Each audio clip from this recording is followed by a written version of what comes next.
So Lovejoy is kind of a love story, if you will, to my growing up years. I grew up on a farm on Lovejoy Road in Fowlerville, and I had a wonderful grandmother who was an amazing cook, and my mom, helped out a lot with that too.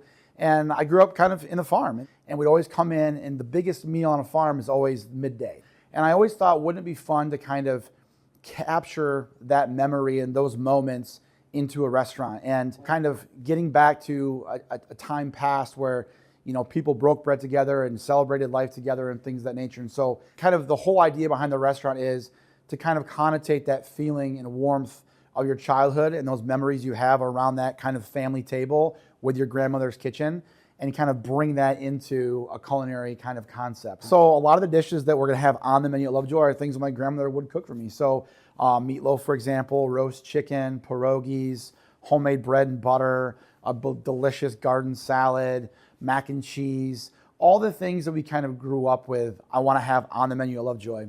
And one of the cool things I'm also gonna do is still put my culinary twist to it. I'm having really, really fun taking those ideas and recipes and then putting kind of my slight twist to them, which is really fun. And then additionally, one thing we're doing too is some of the dishes that made Poqutio special, we're kind of taking the roots of those dishes, like our baked goat cheese or like our garlic shrimp, and we're actually gonna maintain a few of those kind of star dishes that were iconic to Poqutio, and again, give them a little bit of a twist to make them more Lovejoy-centric.